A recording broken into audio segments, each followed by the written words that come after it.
घर में अगर किसी को ज़्यादा रोग सता रहा है, बीमारी बहुत ज़्यादा हो गई है, वायरस ज़्यादा लग गया है, वेंटिलेटर पर पड़ा है, तो एक प्रयास करना, समी का फूल, समी की पत्ती में, समी का वृक्ष में फूल लगता है, उस फूल को लाकर भगवान नीलकंठेश्वर महादेव के नाम से शंकर जी को चढ़ा दो और शंकर जी का नाम लेकर थोड़ा सा जल, जो व्यक्ति बीमार है शिव पर चढ़ा हुआ जल नीलकंठेश्वर महादेव के नाम से उसके शरीर पर कहीं लगाओ, उससे उसको स्वस्थ होने में देरी नहीं लगेगी। शिव महापुराण में श्री शिवाय नमस्तुभ्यम का मतलब प्रणाम करना है, नमः शिवाय का मतलब प्रणाम करना है, ओम नमः शिवाय का मतलब प्रणाम करना है।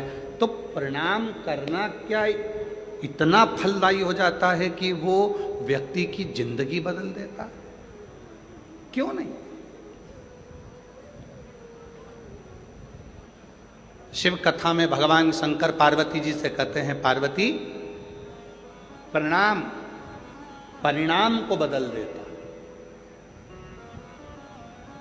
किसी से झगड़ा हुआ, खूब लड़ाई हुई, झगड़ा हो गया, खूब झगड़ा हो गया, झगड़ा होने के बाद एक दूसरे को मारने के लिए खड़े हो गए और उतने में ही किसी दोनों के बीच में एक पार्टी अगर हाथ जोड़कर खड़ी हो जाए और प्रणाम कर ले, तो दूसरे का हिम्मत नहीं है कि वो डंडा उठा ले, कि तलवार उठा ले। तुम प्रणाम करोगे और परिणाम बदल जाएगा, वो फिर लड़ाई विवाद क्लेश समाप्त हो।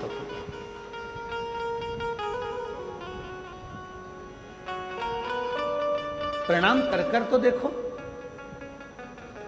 शिव महापुराण में वर्णन आता है कि श्री शिवाय नमस्तुभ्यम जो 11 बार उच्चारण करता है, 11 बार उच्चारण करना मतलब किसी को गुस्सा आ गया, क्रोध आ गया, कोई चिड़चिड़ा हो गया और तुम हाथ जोड़ जोड़ कर उसको 11 बार प्रणाम कर रहे हो, प्रणाम करती हूँ आपको, नमन करती हूँ आपको, दंडवत करती हूँ आपको, क्षमा करिएगा, प्रणाम करती हूँ आपको। बस 11 बार आपने जैसे कितना भी क्रोध है, कितनी भी चिड़चिड़ प्रवृत्ति है, कितना भी क्लेश मचा है, आपने अगर प्रणाम कर लिया तो परिणाम बदल गया, निर्णय बदल गया। प्रणाम परिणाम को बदलता।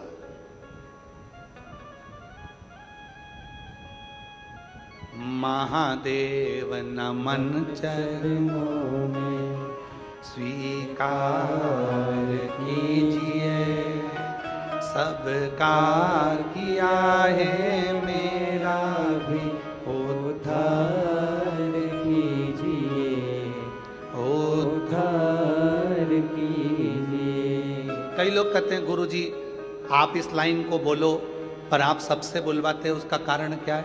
हमने कहा कि शिव महापुराण की कथा केवल कथा नहीं है, शिव महापुराण की कथा में आप अपने पिता से बात करने के लिए आए हो, और यहाँ आया हुआ एक एक जीजी, एक एक जीजा, एक एक बेटी, एक एक बेटा, मेरी एक एक बहन, एक एक माता, बुजुर्ग पिता जब इस लाइन को बोलते हैं, उनके मुख से जब ये लाइन निकलती है कि सबका किया है मेरा भी उद्धार कीजिए, तो आपकी वाणी उस शिव को लगती है और शिव आप पर करुणा करना प्रारंभ कर देते हैं, आप पर कृपा करना प्रारंभ।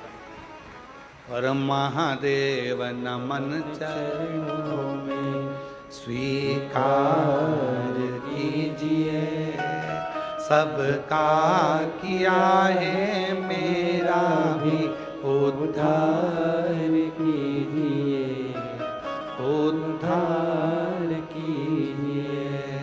है त्रिपुंडधारी, है त्रिशूलधारी, है त्रिपुंडधारी, है त्रिशूलधारी।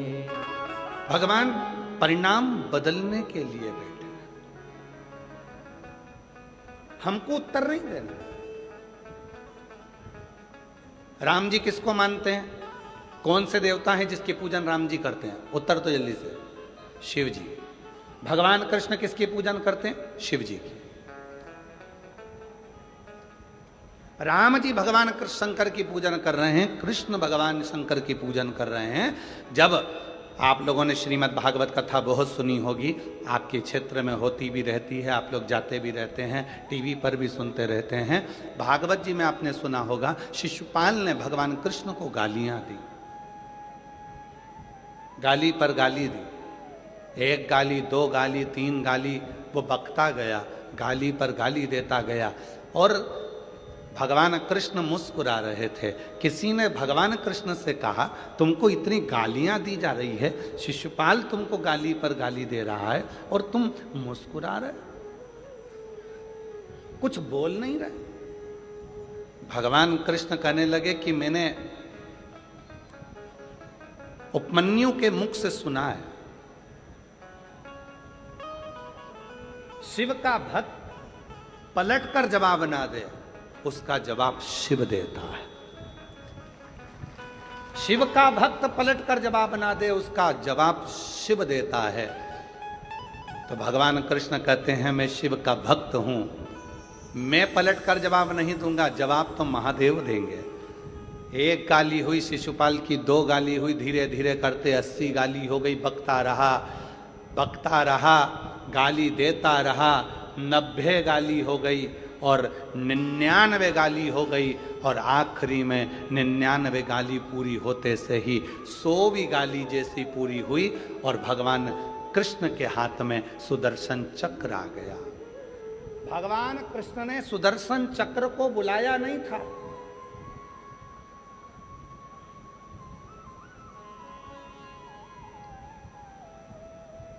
इतनी बड़ी सभा लगी है, उस सभा में भगवान सुदर्शन चक्र उठाएंगे क्या मारने के लिए? भगवान कृष्ण ने सुदर्शन चक्र को बुलाया नहीं था, पर भगवान कृष्ण के हाथ में सुदर्शन चक्र आ गया और वो सुदर्शन चक्र छूटा और शिशुपाल का शीश कट गया। सारे लोगों ने कहा कि भगवान कृष्ण ने शिशुपाल का शीश काट दिया और भगवान कृष्ण के मुख से निकलता रहा, मैंने शीश नहीं काटा, ये सुदर्शन चक्र मेरा है ही नहीं। जब भगवान नारायण ने अपना एक नेत्र भगवान शिव को दिया था, तब भगवान शंकर त्रिनेत्रधारी हो गए थे और भगवान शंकर इतने प्रसन्न हो गए थे कि उन्होंने अपना सुदर्शन चक्र भगवान नारायण को दे दिया था। शिवजी त्रिनेत्रधारी हो गए और भगवान विष्णु सुदर्शन चक्रधारी हो गए।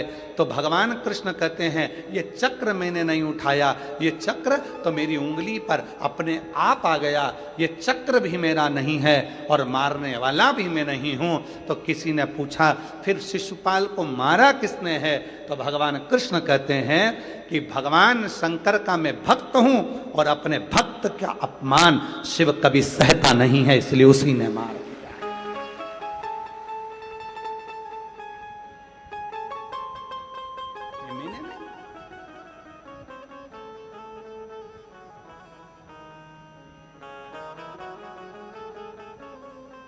जिस व्यक्ति को उन्नति की सीढ़ी पर चढ़ना है, जिस व्यक्ति को आगे बढ़ना है, जिस व्यक्ति को खूब तरक्की करना है, उसको 3 चीजों का स्मरण रखना है, उसको 3 चीजें अपनी बुद्धि में रखना है। पहला, पीठ पीछे किसी की बुराई मत करो। क्यों?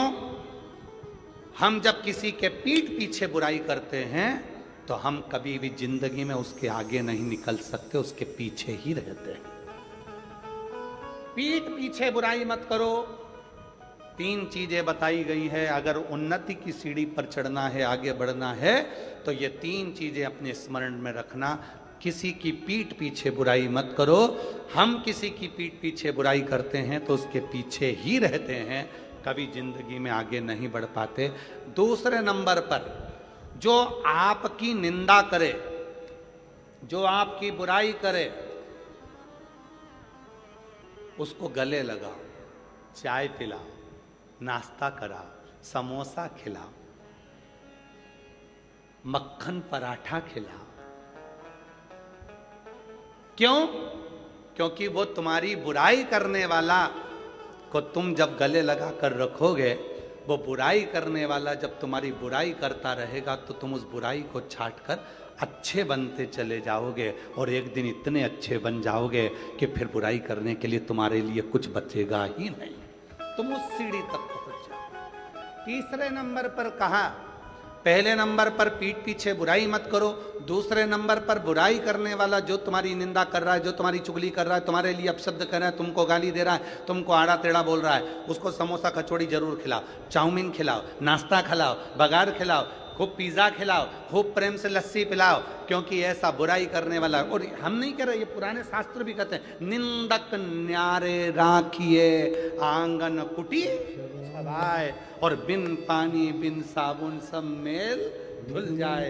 अर्थात जो निंदा करने वाला है उससे अपने हृदय से लगा कर रखना, कम से कम वो तुम्हारी निंदा कर कर तुम्हें साफ तो कर रहा है, तुम्हारे पाप को वो झेल तो रहा है।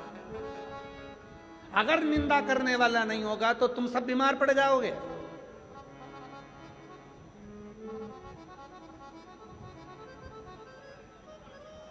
हमारा सासुओं से निवेदन है, अगर तुम्हें अपनी कमर सही रखना है, घुटने सही रखना है, शरीर सही रखना है, तो तुम बहू की चुगली और निंदा करना, बुराई करना बंद कर दो, तुम 50% अच्छी हो जाओगी।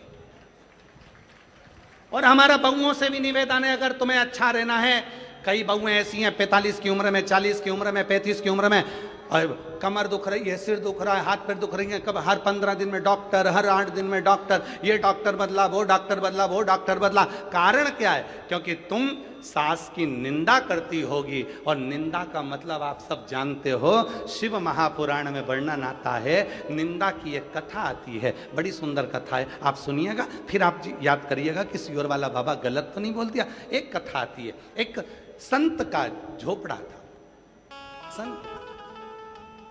संत की कुटिया थी। राजा जंगल में गया, वन में गया,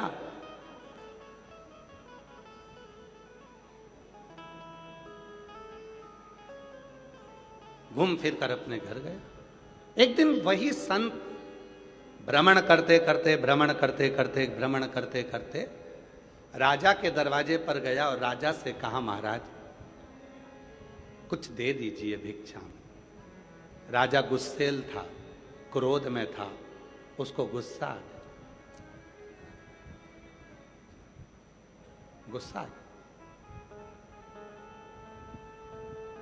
और गुस्सा आया तो उसने गुस्से में आकर, घोड़े की लीद पड़ी थी, वो लीद उठाकर उसने संत के कटोरे में डाल दी।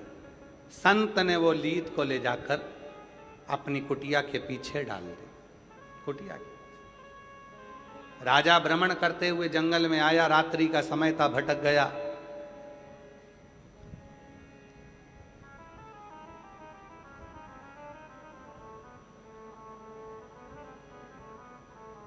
संत के दरवाजे पर आकर उसने देखा, संत तो है, घोड़े की लीद पीछे पड़ी है, और काय का संत जो घोड़ा रखता है घूमने फिरने के लिए।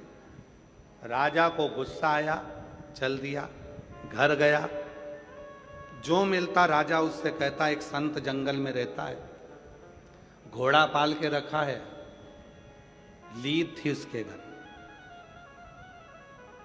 लीद थी, बढ़ता गया।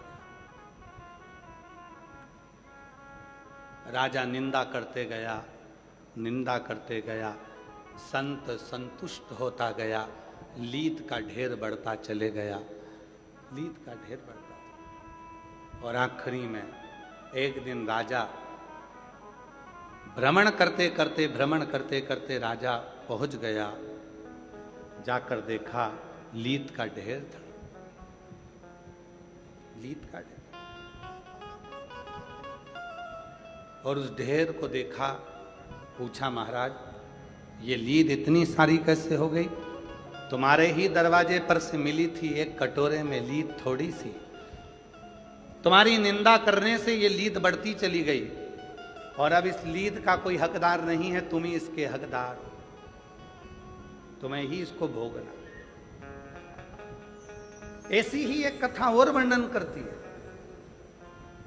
एक राजा के शरीर में रोग आ गया, शरीर गलने लगा, शरीर पानी जैसा टपक टपक कर गिरने लगा, राजा की उंगलियां टपक गई, राजा का शरीर गलने लगा, राजा बीमार पड़ गया। सारे डॉक्टरों को बुलाया, सारे वेदों को बुलाया, सारे वेदों को दिखाया, पर उसका कोई हल नहीं निकला। तब राजा बड़ा दुखी हो गया। किसी ने कहा एक संत रहते हैं, चलो उनके पास चलते हैं। संत से जाकर पूछा, महाराज मेरा शरीर सही नहीं हो रहा, इसका कोई हल बता दीजिए। तब संत ने एक बात कही, राजन तुम्हारा भाई था कहाँ गया? कहा वो तो मर गया। तुम्हारी भाभी कहाँ है? तो कहा वो अपने कमरे में।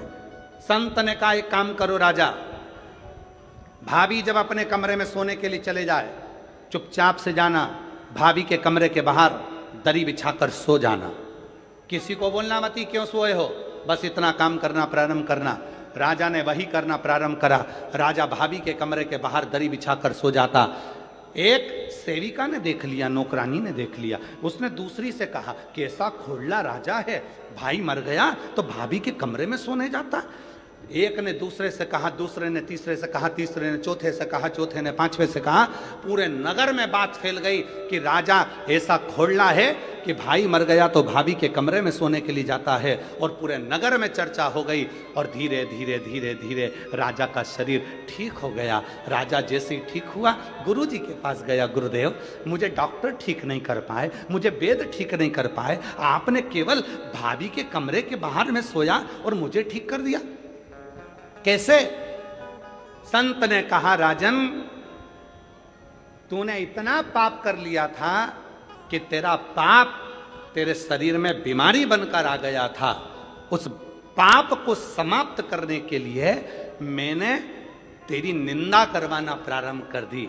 जब तू भाभी के कमरे के बाहर सोता था, लोग तेरी बुराई करते थे, तुझे कोसते थे, गाली देते थे, अपशब्द कहते थे, निंदा करते थे, बुराई करते थे। राजन जितने लोगों ने तेरी, वही जीवन में सार्थक होता है। कुर्सी मिले, पद मिले, प्रतिष्ठा मिले, पर आपका समर्पण सबके प्रति, गरीब है अमीर है सबके प्रति। अभी हम कल की बात, हम परसों की बात है, परसों हम पदमजीत सिंह जी से जब वो घर हम पहुँचे तो पदमजीत सिंह जी हमको नीचे मिले। तो हमने कहा कि आप अभी आ गए हैं कथा में से? हाँ। अब शाम को सबसे मिलने के लिए, किसी को कोई कष्ट तो नहीं है, किसी को कोई परेशानी तो नहीं है, सबके पास जाए। हमने कहा पापा भी तो जाते हैं अमरजीत सिंह जी? कहने लगे वो भी जाते हैं, हम भी जाते। हमको इतनी खुशी हुई, आज के समय के ये नवयुवक बेटे, और बेटे के साथ में आपके भटिंडा क्षेत्र के मेयर, अगर उनका भाव इतना शुद्ध है तो हमें लगता है कि पूरे भटिंडा का भाव कितना शुद्ध होगा। ऐसी शुद्धता का भाव होना चाहिए। हमें जाना है, सबसे मिलना है, किसी को कोई कष्ट तो नहीं है। उनके मुख से सबसे पहले मैं पदम जी आपको साधुवाद देता हूँ इस चीज के लिए, बहुत बहुत साधुता है आपके भीतर। कम से कम हम सबसे मिलेंगे, सबसे, किसी को कोई कष्ट तो नहीं। स्नेह इसी को कहते हैं। पद मिले, कुर्सी मिले, प्रतिष्ठा मिले, यश मिले, वैभव मिले, उसके साथ आपके भीतर समता का भाव हो कि ये सब मेरे हैं, सब।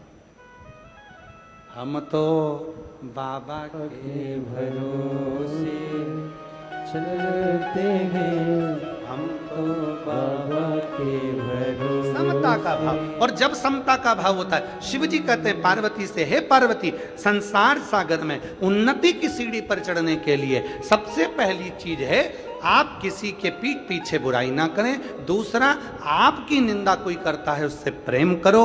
और तीसरा, सब में समता का भाव रखो। फिर दुनिया में कोई ताकत नहीं है जो तुम्हें आगे बढ़ने से रोक दे। आप उन्नति की सीढ़ी पर चढ़कर ही रहोगे, आप आगे बढ़कर ही रहोगे। प्रथमता में आप, प्रथम, कोई दूसरा नहीं करता, कोई दूसरा। बन सके हम अगर शंकर की आराधना साधना उपासना नहीं कर सकते तो शिव की निंदा भी ना सुनो।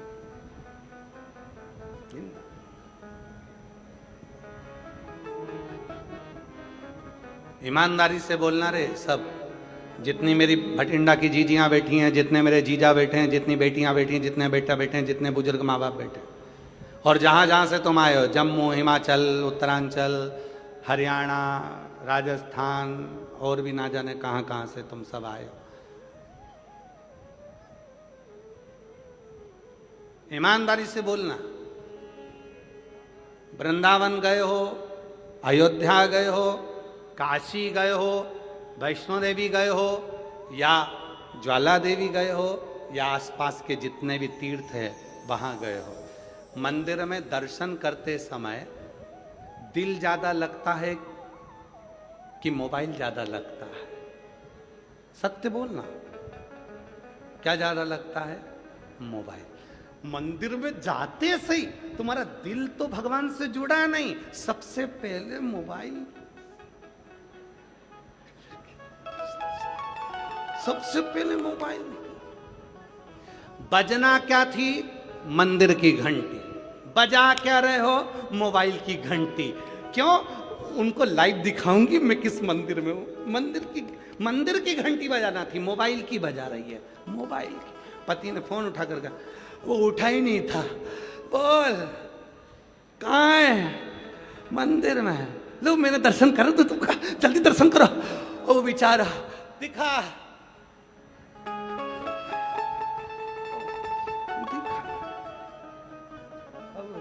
उसका दिल ही नहीं है, और तू जबरदस्ती उसको उठा के, देखो देखो भगवान कितने सुंदर लग रहे ना, हाँ अच्छा लग रहा है। जो अभी मैं दूसरे मंदिर में जाऊंगी, जब वो भी दर्शन कराऊंगी। पति बोला मैं नहाने जा रहा हूं, तेरे हाथ जोड़ रहा हूं, तू चुपचाप बैठ। बजाना थी मंदिर की घंटी, बजा दी मोबाइल की घंटी। लगाना था दिल, लगा दिया मोबाइल। ईमानदारी से बोलो, फिर पूछो कि शंकर कैसे मिलेगा, तो तुम बताओ री मेरी जीजियों, अरे ओ बठिंडा वालियों, कैसे मिलेगा?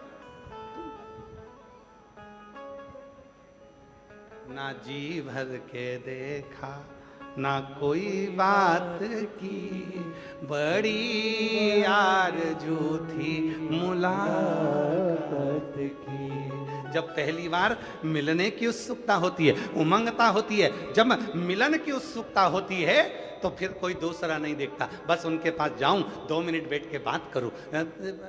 जब पहला संबंध पक्का होता है, लड़की लड़के को देखती है, लड़का लड़की को देखता है, तो मन में सोचते हैं कि 2 मिनट बैठ के बात तो करें, आखिर इनके हृदय में क्या चल रहा है, उनके हृदय में क्या चल रहा है। बातचीत चालू होती है, एक दूसरे से बातचीत होती है। कभी कभी वो बातचीत इतनी हो जाती है कि रात को 3-3 बजे तक बातचीत होती है। 3-3 बजे तक बातचीत होते होते तब बातचीत हो जाती है कि फिर शादी भी हो जाती है। शादी होने के बाद फिर क्या होता है?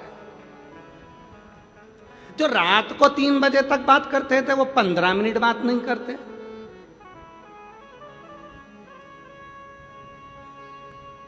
क्यों? मोबाइल लगाया, दिल नहीं लगा पाया। दिल लगा लेता और मोबाइल नहीं भी लगाता तो वो अजर और अमर चलता रहता, जीवन भर चलता रहता। वो दिल नहीं लगा।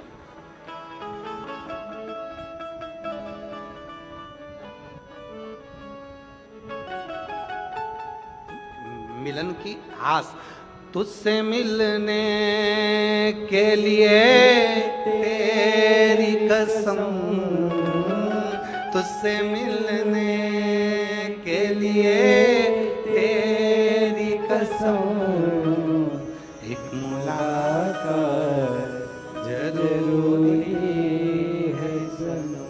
उससे मिलन की आस बढ़े। मंदिर गए, कहाँ गए? मुरली मनोहर मंदिर में। कहाँ गए? कुबरेश्वर धाम में। कहाँ गए? काशी विश्वनाथ में। कहाँ गए? उज्जैन महाकाल में। कहाँ गए? बांके बिहारी में। कहाँ गए? राधा वल्लभ में। कहाँ गए? भगवान के दर्शन करने। कहाँ गए? वैष्णो देवी गए। वहां जाने पर भी आपके मोबाइल की घंटी बाद में बजे, पहले दिल की घंटी बजे, मंदिर की घंटी बजे और जिससे मिलन के लिए गए हो उससे 2 क्षण बैठकर बात तो करो।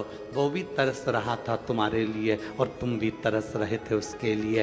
वो तुमसे पूछेगा बहुत दुखी है, क्या बात है, तुम बैठकर चर्चा तो करो। शिव महापुराण की कथा में आप आए हो, पर आज तक हमने ये नहीं कहा कि ये शिव पुराण की कथा है। हम कहते हैं ये तुम्हारे पिता का घर है, जितनी देर बैठना, 2.5 घंटे की कथा होगी, 3 घंटे में से आधा घंटा आशीष ले जाते हैं, 2.5 घंटा हमारे पास मिलता है। वो 2.5 घंटे में से 2.5 घंटे जितनी देर बैठो उतनी देर उस पिता से बात करो। बहुत दुखी हूँ बाबा, तेरे पास आई हूँ, तुझसे नहीं कहूँगी तो किससे कहूँगी। जब अपने दिल की बात आप उससे कहोगे, वो भी सुनने के लिए आया है, सुनता है, तुम्हारे मन की बात सुनता है और 3 महीने में तेरे दुखों को मिटाना प्रारंभ कर देता है। वो शिव है, वो शिव। किसी ने कहा शिव जी हमारी बात सुनते, क्यों नहीं? ब्रह्मा ब्रह्मलोक में रहते हैं, भगवान विष्णु वैकुंठ लोक में रहते हैं, शंकर भगवान मृत्यु लोक में रहते हैं, कैलाश पर। कैलाश कहाँ है? पृथ्वी पर। कभी भी जाओगे घूम फिर कर कैलाश मानसरोवर चले जाओ, यात्रा करके जाओ, शंकर जी यही हैं। काशी में शंकर जी हैं, केदार में शंकर जी हैं, सोमनाथ में शंकर जी हैं, अमरनाथ में शंकर जी हैं, और कंकर कंकर में शंकर है। तुम जब जहां एक विश्वास, एक भरोसा, एक दृढ़ता अपने भी,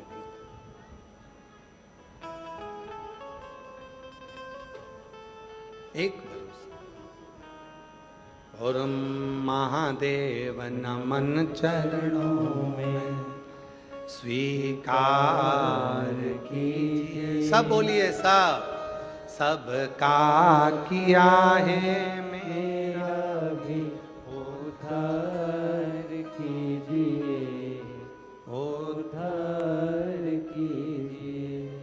है त्रिपुंडधारी, है त्रिशूलधारी, चरणों में तेरे बाबा जी पावन है चारों धाम। चरणों में तेरे बाबा जी पावन है चारों धाम। तेरी देव करते वंदना, पूजे है सीताराम।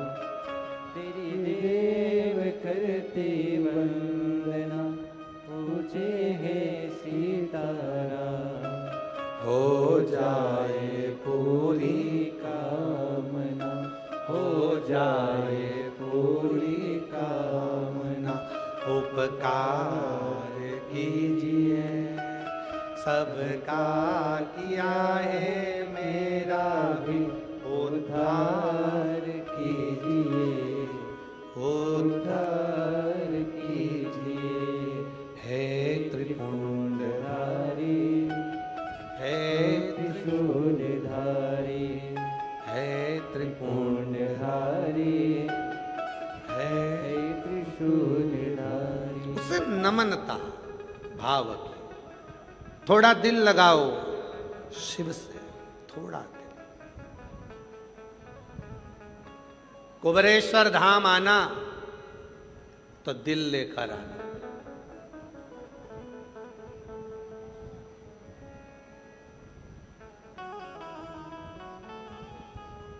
हृदय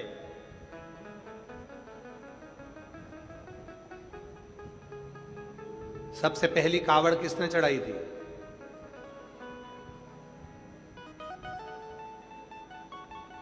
शिव महापुराण में, स्कंद पुराण में वर्णन आता है, सबसे पहली कावड़ भगवान श्री परशुराम ने शिव जी को चढ़ाई थी। सबसे पहली कावड़।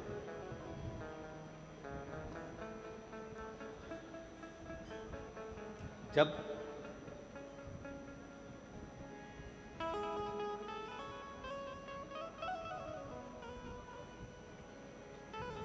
पिता का सिर कट गया था सहस्त्रबाहु जी के द्वारा, और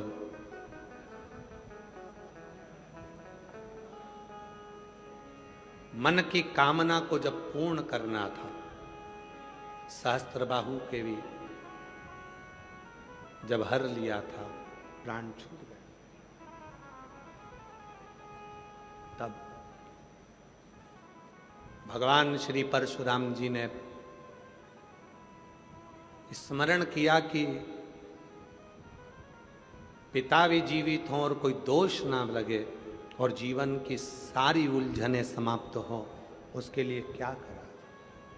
कहा, पवित्र नदी का जल जब कंधे पर लेकर परशुराम जी तुम जाओगे और शंकर के शिवलिंग पर जब जल चढ़ाओगे, चढ़ाते से ही तुम्हारी जिंदगी के जितने दोष हैं, जितनी तकलीफें हैं, जितने कष्ट हैं, वो सब शिव के पास चले जाएंगे और तुम्हारे दोष मिटकर पिता पुनः जीवित हो जाएंगे।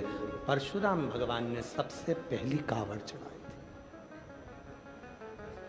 वचन दिया भगवान शंकर ने परशुराम जी को, हे परशुराम जी, कलिकाल संसार में, कलयुग में संसार के लोग जहां तहां भटक रहे होंगे, किसी पवित्र नदी के जल को श्रावण के महीने में जब कोई कंधे पर लेकर मेरे मंदिर तक आएगा, शिवालय तक आकर जल समर्पित करेगा, भारत की भूमि पर जो 400 नदियां हैं, सारी नदियों का पवित्र भाव उस जल में आ जाएगा और जल चढ़ाते से उसके सारे दोष समाप्त होकर उसका जीवन सुखमय हो जाएगा। इसलिए कावड़ की महत्वता श्रावण महीने में रहती। पर किया है मेरा उद्धार कीजिए, उद्धार। बाबा जी का कहना है कि हमने दोनों का पत्र लिखा, आपने बेटी का पढ़ा, बेटे का नहीं पढ़ा।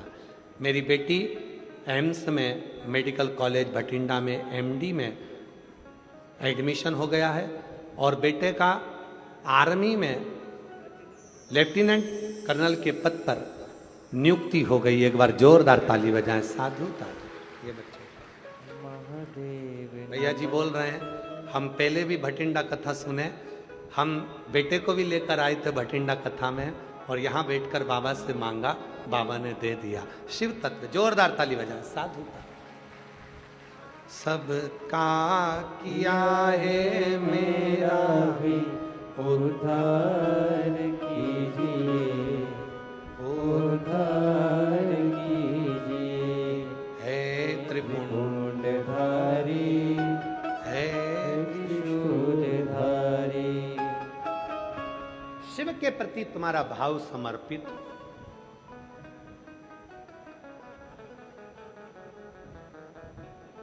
भाव नहीं होगा तो भगवान कैसे मिलेगा। भाव बिना परमात्मा नहीं मिल सकता।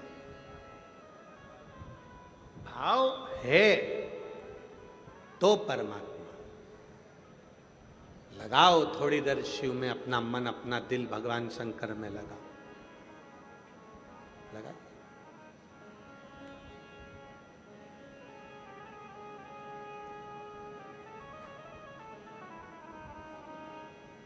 जितनी देर शिव के मंदिर में मत्था टेकने के लिए जाओ, गुरुद्वारे में मत्था टेकने के लिए जाओ, मंदिर में मत्था टेकने के लिए जाओ, उतनी देर मोबाइल के कनेक्शन से नहीं जुड़ना है। शिव के कनेक्शन, गुरु की वाणी के कनेक्शन से जुड़ो।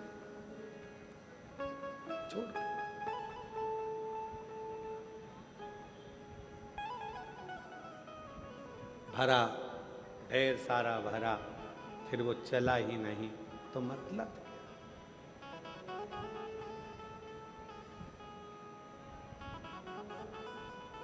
संसार सागर में शिव महापुराण में भगवान शंकर कहते हैं, पार्वती जीवन के जिन सूत्रों में शरणागति का जो सूत्र है वो सूत्र ही है। वो सूत्र में है ही है कि आप कितने समर्पित, कितना समर्पित। कई लोग ऐसे होते हैं उनका समर्पण ही नहीं होता। जैसे 3 दोस्त पिकनिक करने गए और 3 दोस्त जब पिकनिक करने गए, पार्टी करने के लिए गए, समोसा लिया, कचौड़ी ली, कोल्ड ड्रिंक ली, पानी की बोतल ली, लेकर चल दिए। जंगल में पहुंच गए। जंगल में पहुंचकर तीनों ने घूमा फिरा, नहाया और बैठे खाने के लिए। तो देखा कि कोल्ड ड्रिंक की बोतल और पानी की बोतल दोनों घर छूट गई। कोल्ड ड्रिंक की बोतल भी घर रह गई और पानी की बोतल भी घर रह गई। अब तीनों ने विचार करा कि घर जाएगा कौन लेने के लिए। तो तीनों ने पर्ची पर नाम लिखा अपना अपना, और 3 पर्ची बनाकर और उसको नीचे डाल दिया। 3 पर्ची जैसे ही नीचे फेंकी, जिसका नाम आएगा वो घर जाएगा, पानी की बोतल और कोल्ड ड्रिंक लेकर आएगा। जब तक नहीं आएगा तब तक अपन समोसा, कचौड़ी, इमरती और पिज़्ज़ा नहीं खाएंगे। सब रख। पर्ची फेंकी, एक लड़के का नाम आया, उससे कब तू घर जा लेकर आ। वो घर गया लेने के लिए। 1 घंटा हो गया, 2 घंटा हो गया, 2.5 घंटा हो गया, 3 घंटा हो गया, नहीं आया।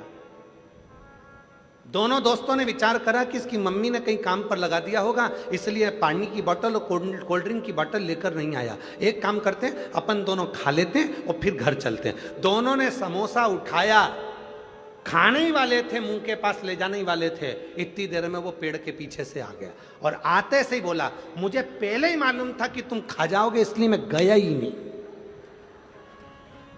इसलिए मैं गया ही नहीं। मुझे पहले ही मालूम था कि तुम खाओ, तो मैं गया ही।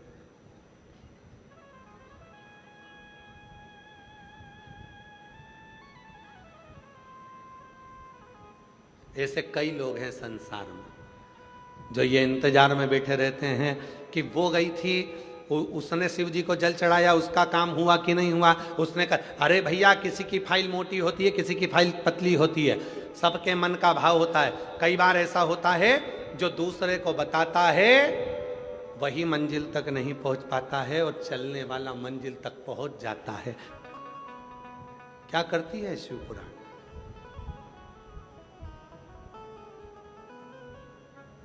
शिव भक्ति का एक बीज बोती है।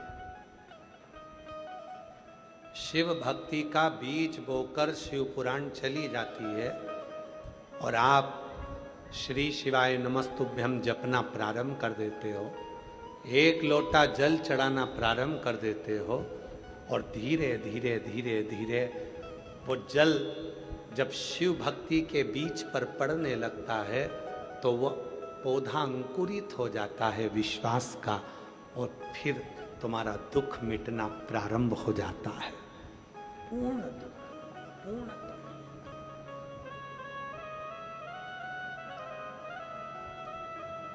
पूर्ण दुख।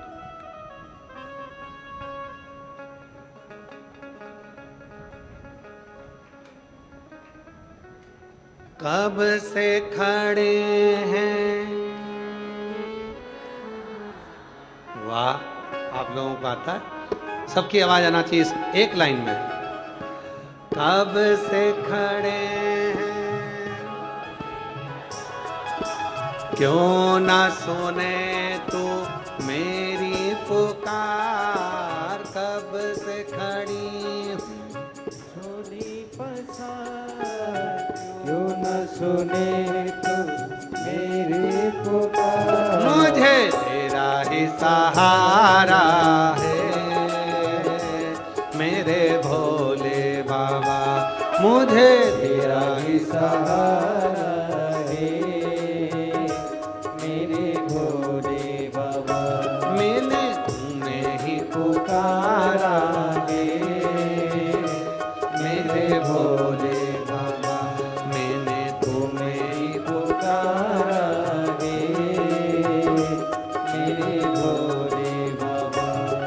ओ कब से खड़े हैं झोली पसार, क्यों न सुने तू मेरी पुकार। ओ कब से खड़े हैं झोली पसार, क्यों न सुने तू मेरी पुकार। तेरा ही सहारा है मेरे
देख लो लगी है आज मंदिर में ये भीड़ सारी।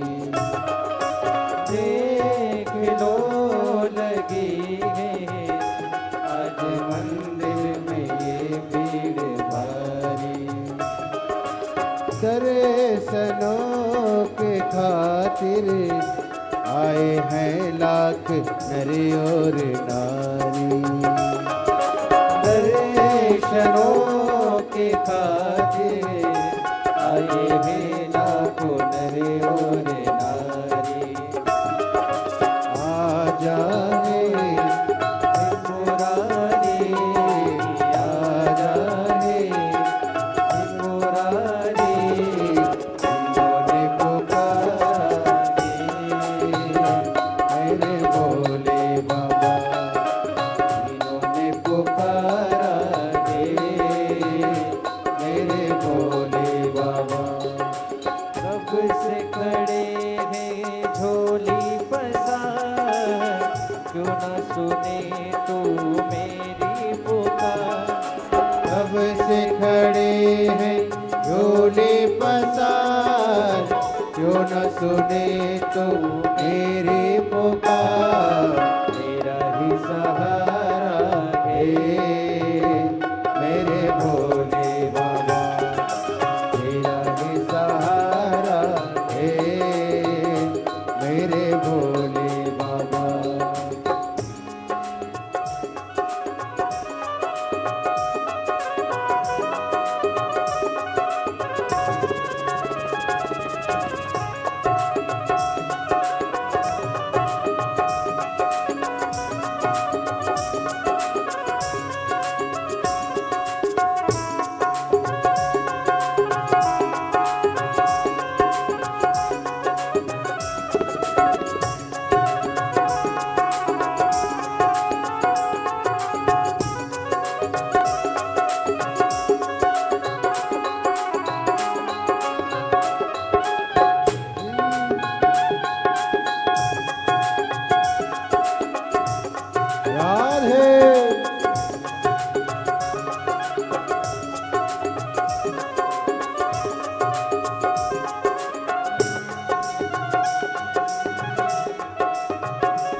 जिंदगी से हारे हम जमाने का हम लेके आए। जिंदगी से हारे गम जमाने का। अरे निकलेश की आवाज खोलो। जिंदगी से हारे गम जमाने का हम लेके आए। हो जिंदगी से हारे गम जमाने का हम लेके आए। तू बता जहाँ में लोग अपने हुए क्यों पराए। तो बता जहाँ में लोग अपने हुए क्यों पराए। तेरे सिवा दुनिया में, तेरे सिवा दुनिया में कोई ना हमारा है मेरे भोले बाबा। ओ बाबा तेरा सहारा है मेरे भोले बाबा। कब से खड़े हैं झोली पसार, क्यों न सुने तू मेरी पुकार।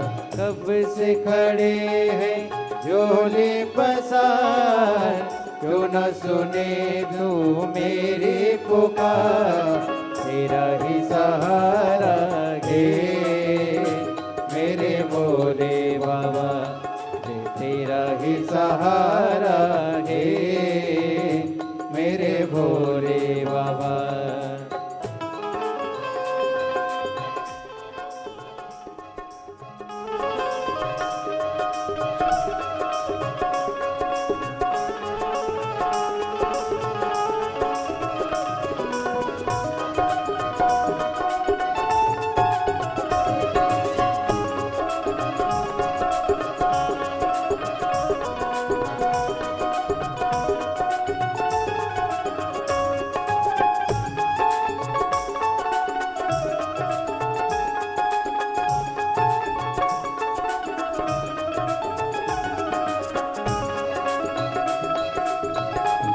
राधे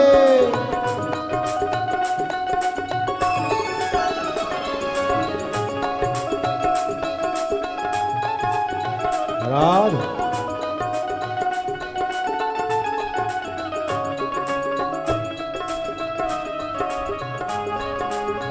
राधे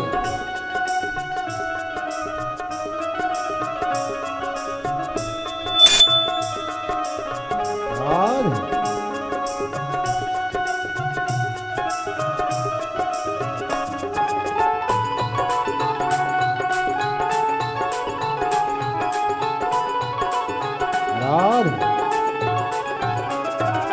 रास्ता न सूझे कहाँ जाए मुसीबत के मारे।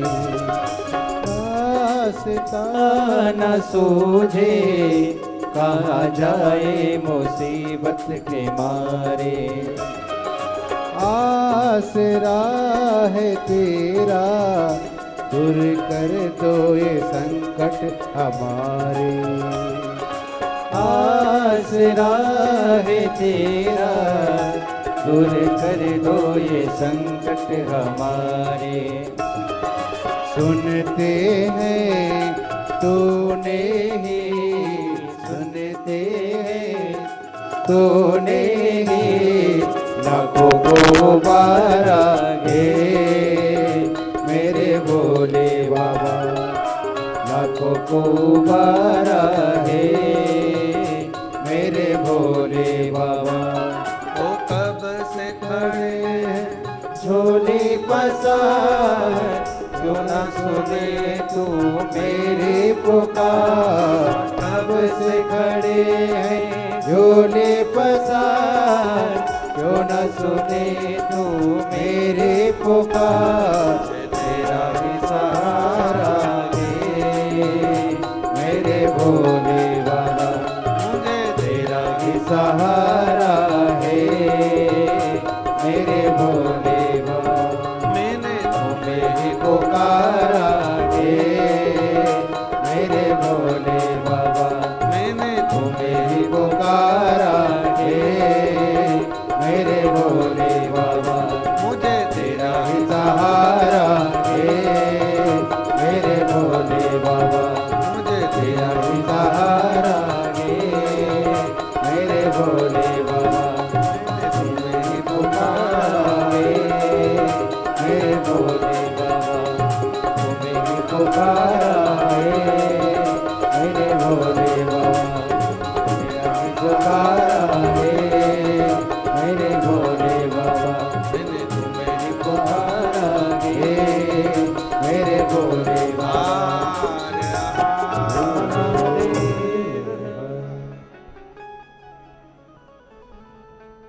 भाव का ये चल रहा है, सुनो। हृदय से प्रार्थना करें, सभी लोग साथ में बोलेंगे, विनय करेंगे।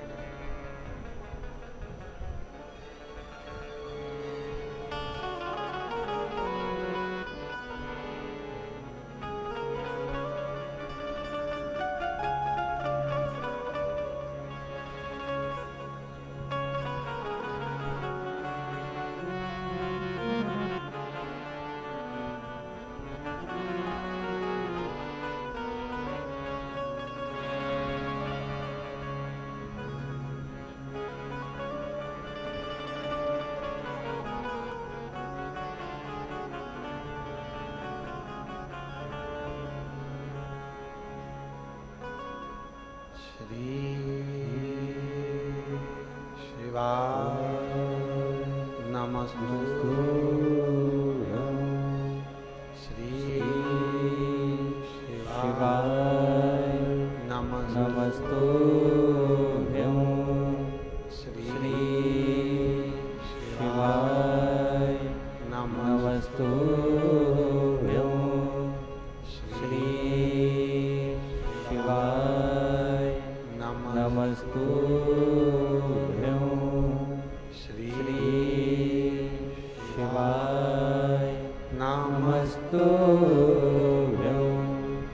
भोला सब दुख काटो हमारा ओ भोला सब दुख काटो हमारा शिव शंकर जपो तेरी माला भोले बाबा जपो तेरी माला भोला सब दुख काटो हमारा ओ भोला सब दुख काटो हमारा वेश मंगल मंगलकारी वेश है मंगल मंगलकारी शमशान वासी हमारा शमशान वासी हमारा ओ भोला सब दुख काटो हमारा ओ भोला सब दुख काटो हमारा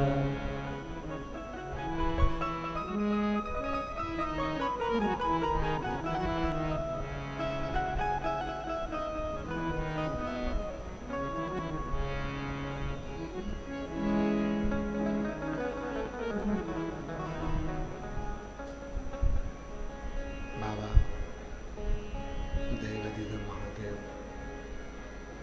भगवान शिव ओगड़दानी त्रिकालदर्शी कैलाशी अविनाशी भगवान शंकर की पवित्र कथा कर रही शिव महापुराण की कथा वर्णन कर रही शिव तत्व कह रहा भगवान की कथा कर रही है शिव पुराण कर रही है शिव तत्व कह रहा है हृदय शिव को समर्पित करो थोड़ा सा दिल थोड़ा सा मन भगवान शंकर से लगाइए शिव को अपने चित्त को लगाने का प्रयास करें मन को लगाने का प्रयास करें जब ये चित्त जब ये मन भगवान शिव में रमेगा लगेगा जिंदगी की सारी उलझनें धीरे धीरे धीरे धीरे समाप्त होती चली जाए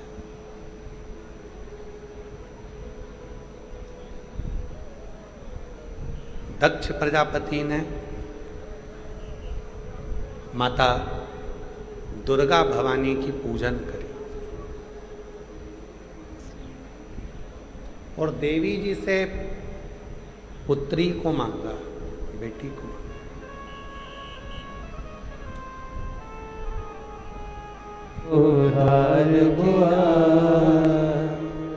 उधार हुआ गिद्ध जामिल गणिका जैसे तेरे मन को भाई जरा सी हम पर कर दो जरा सी हम पर कर दो तेरी कृपा का क्या है भरोसा अब किस पर हो जाए जरा सी हम पर कर दो जरा सी हम पर कर दो।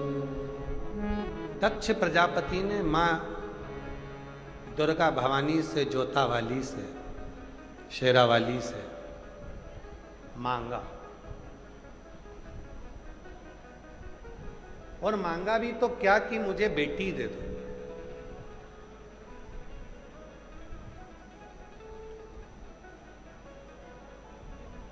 बेटा एक कुल को तारता है और बेटी 2 कुल को तारती है। बेटी 2 कुल को।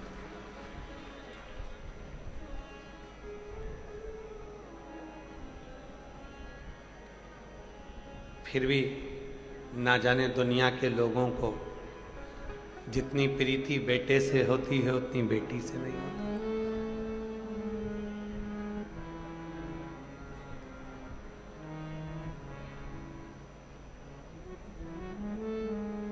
मेरी जीजियों,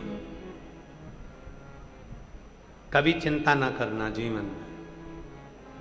दुनिया का कितना बड़ा भी टेंशन आ जाए, शिव का नाम लेना, उसको अपना पिता मानना, और आप पंजाब की भूमि पर रहती हो तो दिल से, हृदय से वाहे गुरु जी को याद करना, दिल से।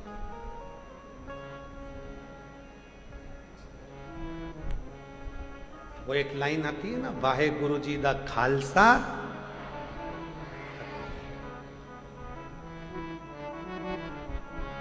फतेह। वो है, शिव है, वो रब है हमारे साथ। तो जिंदगी में हमारी हार नहीं हो सकती, हमारी फतेह जरूर होगी। जो बोले सो निहाल, वो है तो फिर क्यों हार?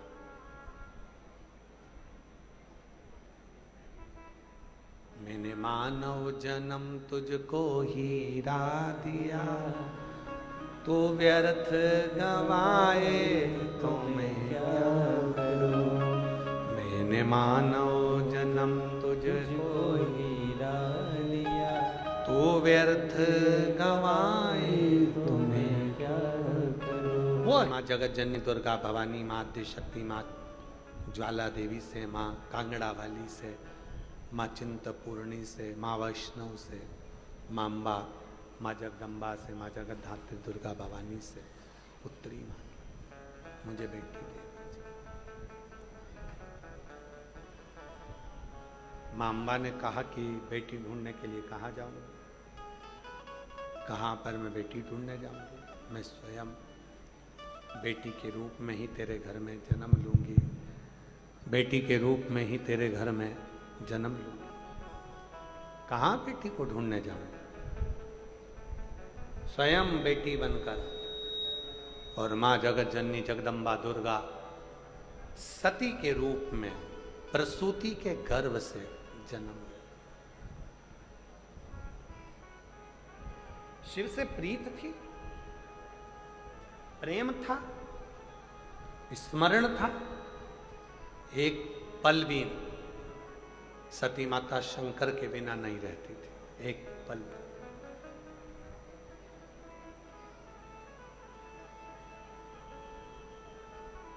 दुनिया में अगर सबसे ज्यादा प्यार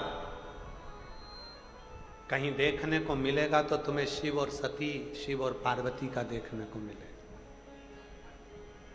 पत्नी के मरने के बाद भी आज तक भोलेनाथ जी ने अपने तन पर भस्म लगाना बंद नहीं करी अपनी पत्नी के शरीर की।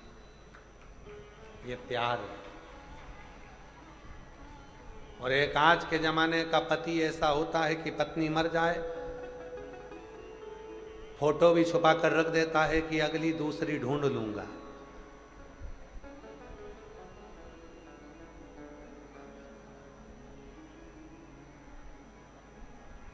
ये गई और वो मोबाइल पर शादी.com निकलना प्रारंभ कर देता कि कोई लड़की मिल जाए मेरे को दूसरी जिससे मैं विवाह करूं,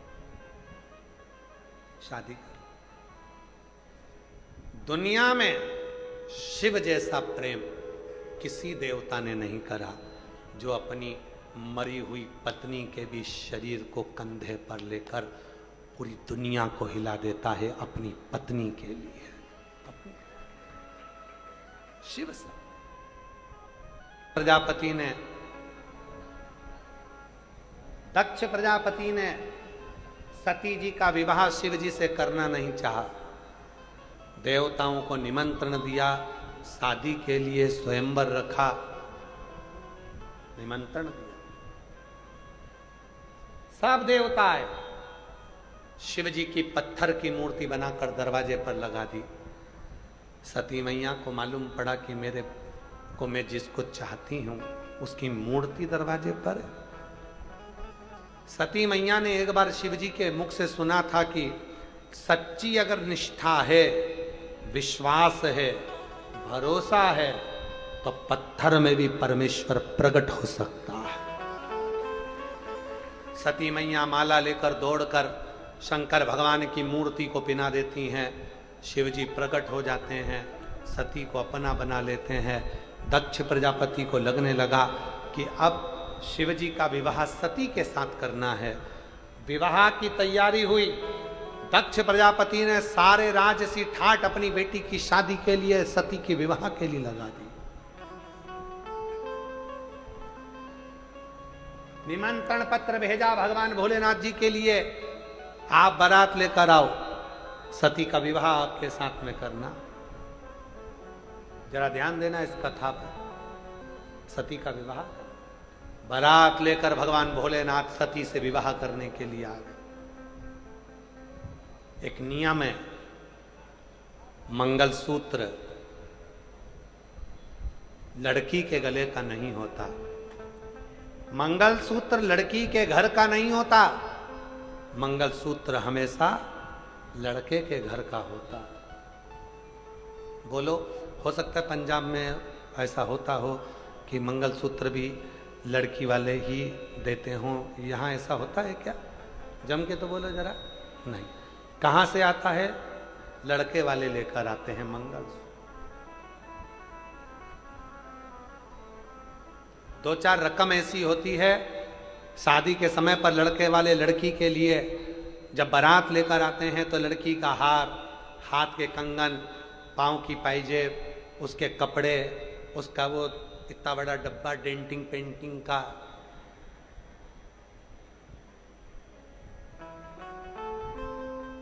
उसके पाँव की चप्पल,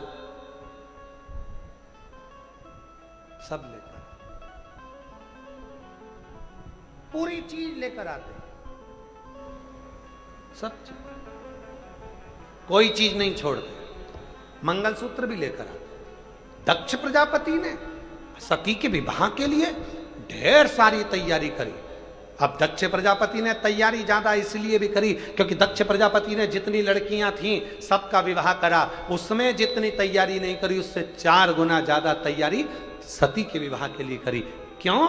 क्योंकि दक्ष प्रजापति ये देखना चाहते थे कि शंकर जी चढ़ावे में मेरी बेटी के लिए, अपनी पत्नी के लिए कैसा कैसा सामान लेकर आते हैं, कितना हार, कितनी पाटली, कितना कैसा मंगलसूत्र, क्या क्या लेकर आते हैं, ये शिव जी क्या लेकर आएंगे, ये दक्ष प्रजापति देखना चाहते थे। दक्ष शादी में, शादी के घर में लड़की वालों के यहाँ 2-4 मेहमान ऐसे होते ही हैं जो लड़के वाले क्या क्या लेकर आए हैं उसको देखने के लिए बैठे रहते हैं। इतना ही, 2 सूट, नाम तो खूब सुना था, इतने पैसे वाले 2 सूट लेकर आए, केवल 2। हाथ का भुजबंद, तगड़ी, खुद के मुंह में दांत नहीं हो, तगड़ी चाहिए, तगड़ी। 2-3 ऐसे होते हैं जो देखने के लिए बैठे रहते हैं। लड़की के यहाँ लड़के वाले क्या क्या लेकर, मंगलसूत्र कैसा, अरे मंगलसूत्र कैसा होगा, मंगलसूत्र जैसा होगा। मंगलसूत्र में होता क्या? सोने के दाने, काले दाने। बोलो बोलो, सही है कि गलत है? मंगलसूत्र में 2 ही तो दाने चलते हैं और नीचे जाके एक पिंडीला जाता है। मंगलसूत्र भी सिखाता है सोने के दाने, काले दाने, सोने के दाने, काले दाने। मंगलसूत्र जब पति पत्नी को पिनाता है तो ये बोलता है, ये मंगलसूत्र के दाने देख ले, काले और सोने के, मतलब सुख दुख, दुख सुख, सुख दुख, ये जिंदगी के चलते रहेंगे, घबरा न मती, आखिरी में पेंडिल आता है, मतलब आखिरी में मंजिल जरूर मिल जाएगी, चिंता मत करना। ये मंगल सूत्र बताता है। मंगल आधे से ज्यादा मेहमान ये देखने के लिए आते हैं क्या क्या लाए, लड़के वाले इतने पैसे वाले थे, इतने करोड़पति थे, क्या क्या लाए, पाटली लाए, हार लाए, करदोनी लाए, क्या लाए, सूट कितने, साड़ी कितनी, कितना फ्रूट्स, कितना ड्राई फ्रूट्स, कितना सामान, क्या ओढ़नी, क्या चोला, सब देखते हैं। महाराज दक्ष प्रजापति ने तैयारी 4 गुनी करी और ध्यान लगाया कि शंकर भगवान के यहां से सती के लिए चढ़ावे में क्या क्या आया, और जो चढ़ावा शादी के समय पर विवाह का फेरा डलने के पहले, आखिरी फेरा डलने के पहले लड़के वालों के यहाँ से जो सूत्र आता है, मंगल सूत्र चढ़ावा, सब लाया गया। तब दक्ष प्रजापति ने अपनी दासियों को भेजा, सेवकों को भेजा, बेटियों को भेजा, जरा पता करो कि शिव जी के यहाँ से चढ़ावे में मंगल सूत्र, हार क्या क्या आया। तब दासियों ने जाकर बताया दक्ष प्रजापति को, हार में रुद्राक्ष की माला है,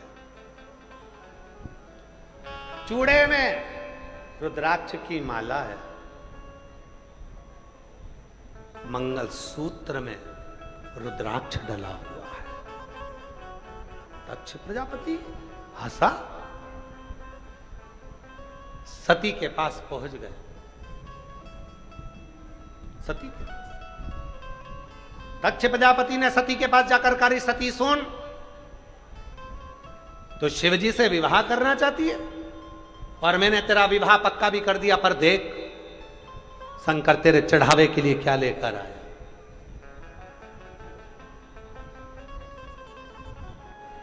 वो खाली नहीं छोड़ा।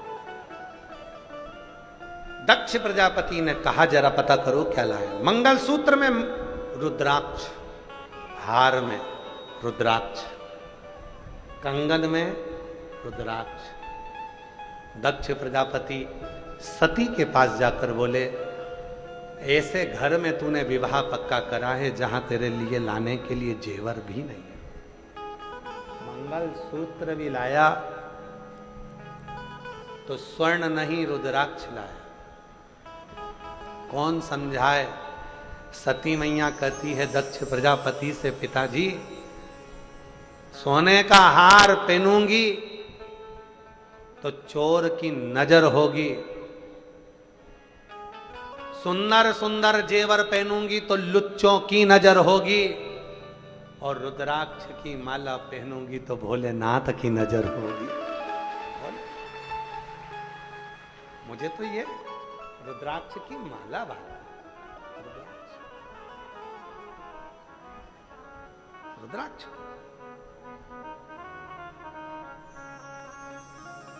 सत्य कहे ना,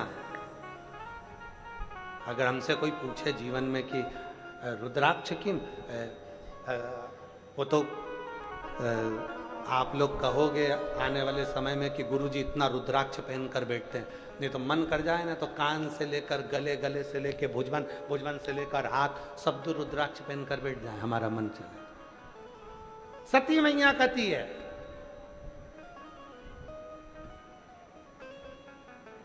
ये मंगल सूत्र में जो रुद्राक्ष डाल कर लाए हैं मेरे भोलेनाथ, उनसे पूछना कि रुद्राक्ष का मंगल सूत्र क्यों लेकर, उनसे पूछो। हंसी उड़ी सती माता की, पर सती ने सबका हल दिया, सबका निर्णय।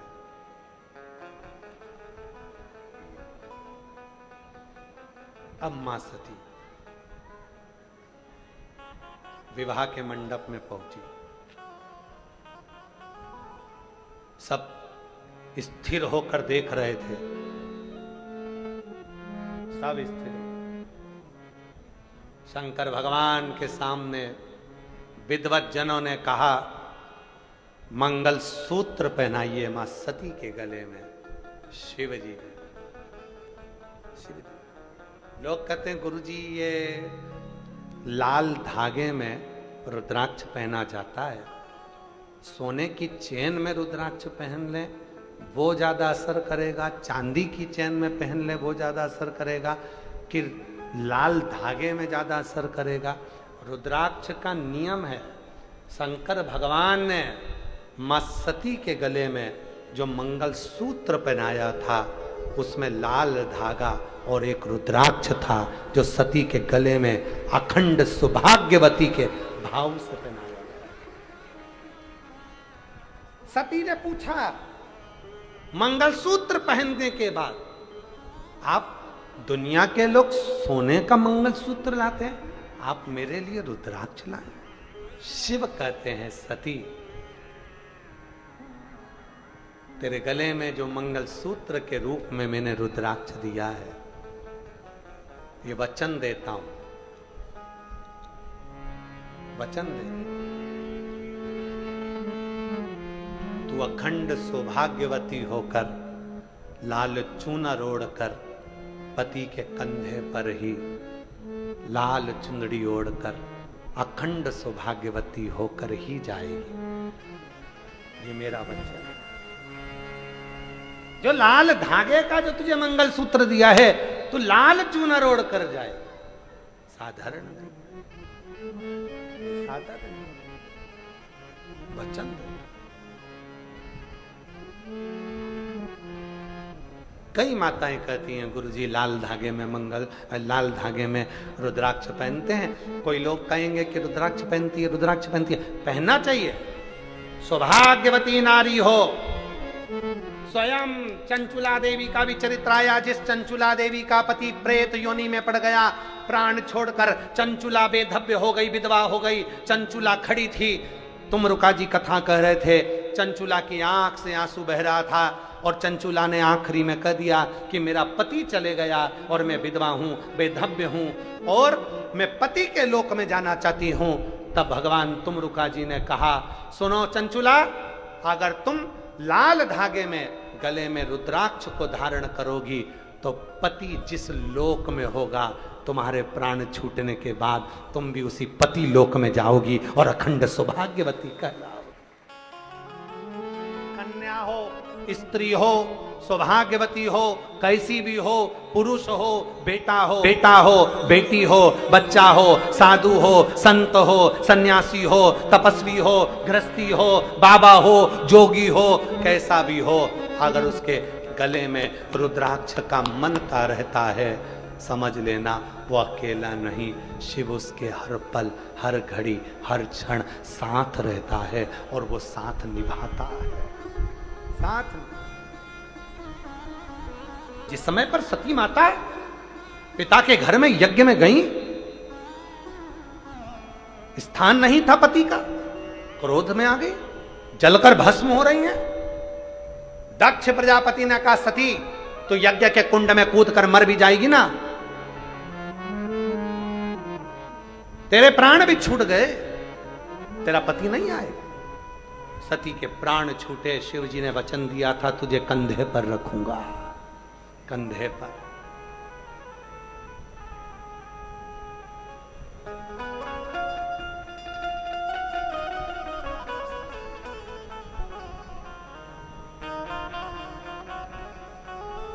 और अंत समय प्रभु आना पड़ेगा, वचन दिया तो निभाना पड़ेगा। आए ना आए प्रभु कुटुंब कबीरा, अंत समय प्रभु आना पड़ेगा, वचन दिया तो निभाना पड़ेगा। माता सती का शरीर जलकर भस्म हुआ, शिव ने कंधे पर लिया, शक्ति पीठ का निर्माण हुआ। जब वो पुण्य करें, पूजन करें, आराधना करें, साधना करें, थोड़ा कर्म करें, थोड़ी सेवा करें तो हाथ सार्थक है। नेत्र कब सार्थक हैं? जब वो नेत्र भगवान का दर्शन करें, किसी दीन को देखकर उसकी सेवा में इंद्रियों को तत्पर लगा। मुख कब सार्थक है? जब इन मुख से, जिह्वा से भगवान का भजन हो जाए। श्रवण कब सार्थक हैं? जब इन कानों से हम भगवान की कथा को श्रवण कर लें, बुजुर्गों की, बड़ों की बातों को श्रवण कर लें और उस बात पर अमल कर लें। चरण कब सार्थक हैं? जब वो चलकर तीर्थ चले जाएं, माता पिता के चरण तक चले जाएं और शिव महापुराण की कथा तक चले जाएं, तो समझो कि ये चरण सार्थक है।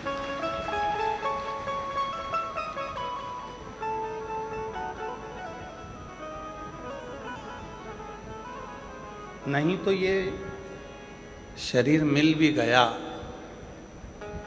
और ये इंद्रियां जितनी हैं, 5 कर्मेंद्री, 5 ज्ञानेंद्री और 1 मन, ये 11 इंद्रियां कर्म ही नहीं करें तो क्या मतलब?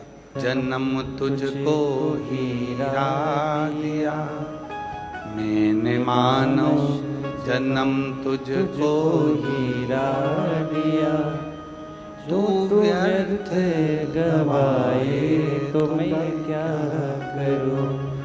मैंने मानव जन्म तुझको हीरा दिया, जो तू व्यर्थ गवाए तो मैं क्या करूं।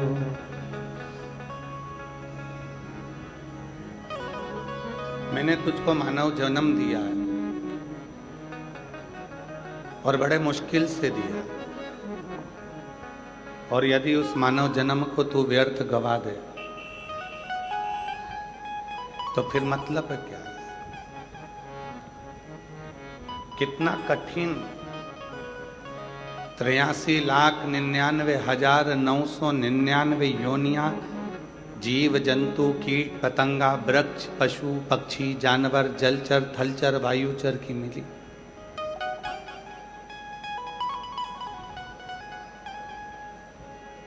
और 83,99,000 योनियां जब इस तरह की मिली और उसके बाद में 84 लाखवीं योनि मानव की मिली, मनुष्य की। और अगर वो योनि जो 84 लाखवें नंबर की मिली है उसको हम व्यर्थ गवा देंगे तो फिर विचार करिए कि वापिस वो 83,99,999 योनियों में तो जाना ही है।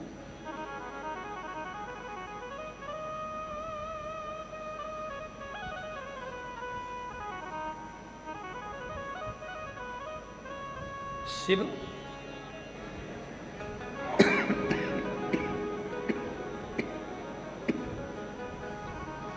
शिव पुराण की कथा कहती है,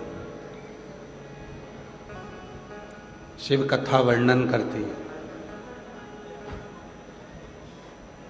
मरने के बाद चिता पर लेटे हुए व्यक्ति को घी लगाओ, घी मलो या मत मलो। जब शमशान लेकर जाते हैं, आग लगाने से पहले घर का बेटा अपने माँ बाप के शरीर पर घी मलता।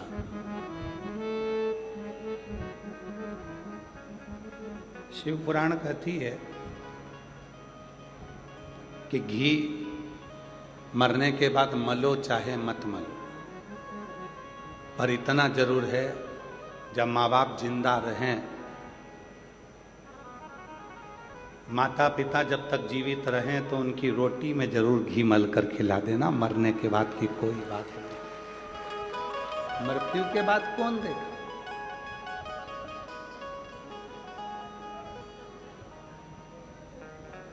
मृत्यु के बाद की क्रमता नहीं है, पर जीते जी की क्रमता। जीते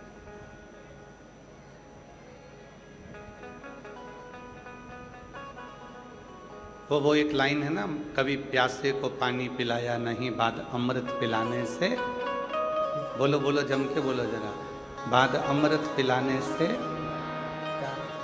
कभी गिरते हुए को उठाया नहीं बाद आंसू बहाने से। क्या जिंदा है सेवा करो, जीवित हैं आदर करो, बुजुर्ग हैं सम्मान करो, आदर करिए, सम्मान करिए, सत्कार करिए। मृत्यु होने के बाद तुम जितना आदर देते हो, किसी के मरने के बाद तुम जितना सम्मान देते हो, अगर वही सम्मान तुम जीते जी दे दो तो जीवन सार्थक हो।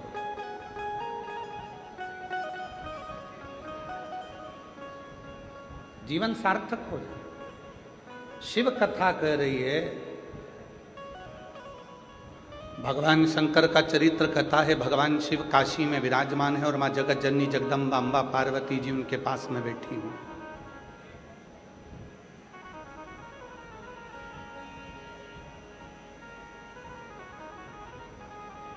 शिव जी नंदनवन काशी में माता पार्वती जी से कुछ बातें कहते हैं।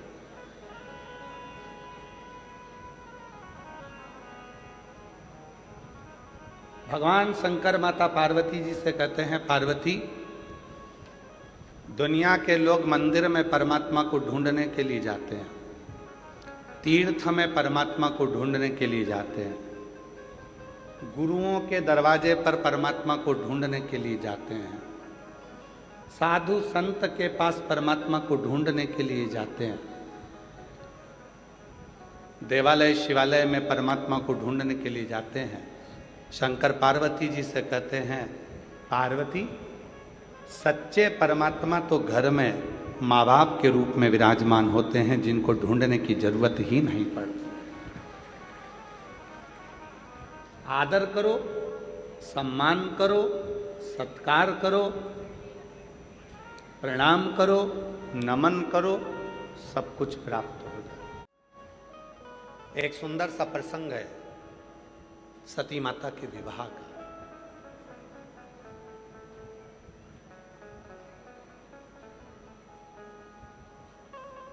स्वयंवर रखा गया माता सती का दक्ष प्रजापति। और सती कौन?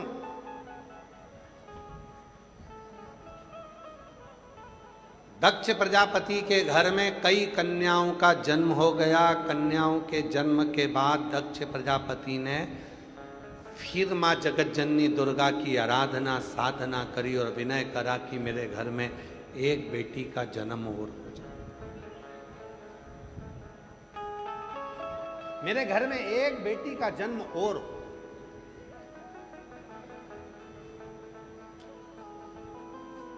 तब माँ जगतजननी दुर्गा माता ने, जगतजननी माँ वैष्णव रानी ने, माँ जगतजननी दुर्गा भवानी ने, ज्वाला देवी ने,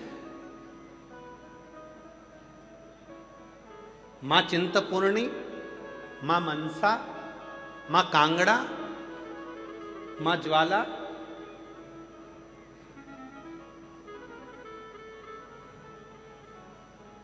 देवी ने आकर दर्शन दिया दक्ष प्रजापति को और दक्ष प्रजापति से कहा कि तुम बेटी मांग रहे हो? बेटी? हाँ, एक बेटी मेरे घर में और हो जाए। तुम्हारे घर में इतनी सारी बेटियों का जन्म हुआ और उसके बाद फिर बेटी मांग रहे हो? हाँ, मुझे एक बेटी और चाहिए। तब माँ दुर्गा भवानी ने, जगत जननी जगदम्बा अम्बा पार्वती जी, स्वयं माँ दुर्गा माता ने, वैष्णव देवी ने, माँ अम्बा जगदम्बा शेरावाली ने कहा कि दक्ष प्रजापति, अब तुम बेटी मांग रहे हो तो बेटी ढूंढने कहाँ जाऊंगी? मैं खुद तेरे घर में बेटी बनकर जन्म लूंगी। पर सुन दक्ष प्रजापति, मैं बेटी बनकर आ तो जाऊंगी पर तू मुझे पहचान नहीं पाए, तू मुझे जान नहीं सकता।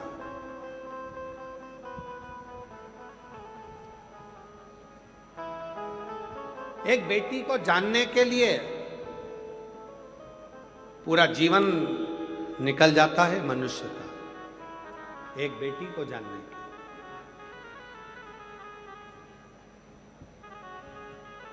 एक बड़ा सुंदर सा चरित्र है, बहुत सुंदर सा।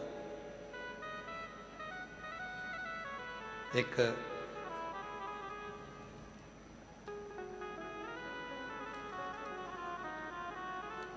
राजा हुए जिनका नाम था सुशांत। बहुत सुंदर चरित्र, थोड़ा ध्यान देना। सुशांत राजा बहुत धर्मपरायण थे, धार्मिक थे, धर्म के प्रति उनकी रुचि थी, धर्मपरायण थे। उनका नियम था, रात्रि के समय पर अपने घर से निकलते थे, कपड़ा मुख पर डाल लेते थे, चेहरा छुपा लेते थे, शरीर के कपड़े बदल लेते थे और अपना चेहरे का स्वरूप बदलकर अपने नगर में, अपने गांव में घूमते थे और देखते थे कि किसको क्या तकलीफ है, और सुशांत राजा उसकी तकलीफ दूसरे दिन मिटा देते। ये नियम रोज का सुशांत राजा का ये नियम चलता था। एक दिन सुशांत राजा को मालूम पड़ा कि मेरे नगर में एक महिला रहती है। सुनना मेरी जीजियों, बड़ी सुंदर कथा है सुशांत राजा।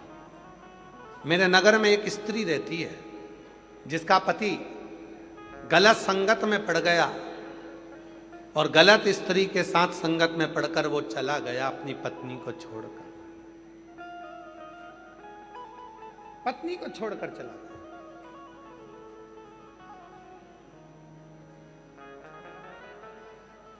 सुशांत राजा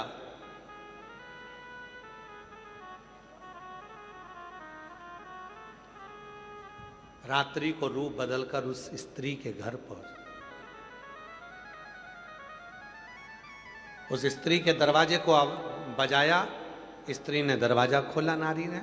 सुशांत राजा अंदर गए, रूप बदल कर गए थे तो रानी, वो सुशांत राजा को वो नारी पहचान नहीं पाई। सुशांत राजा ने कहा, तुम्हारा पति तुमको छोड़कर चले गया,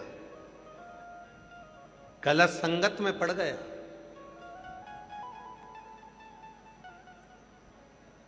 कितनी अबला हुआ, कितनी बेसहारा हो, आपके पास में कोई सहारा नहीं।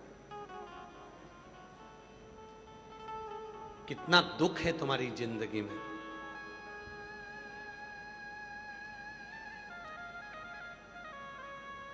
हे देवी, आप कितनी कठिनाइयों में से गुजर रही हो और अकेली हो, बेसहारा हो, कितनी बेसहारा। उस स्त्री ने जैसे ही सुना कि व्यक्ति बोल रहा है कि मैं बेसहारा हूं, उस स्त्री ने हाथ जोड़कर, वो पहचानती नहीं थी कि ये राजा है कि कौन है, पर संत समझकर उसने हाथ जोड़कर कहा, महाराज एक बात कहना चाहती हूं। प्रत्येक स्त्री के लिए ये बात है, प्रत्येक स्त्री, मेरी जीजियों के हृदय की बात सुशांत राजा के सामने आई है।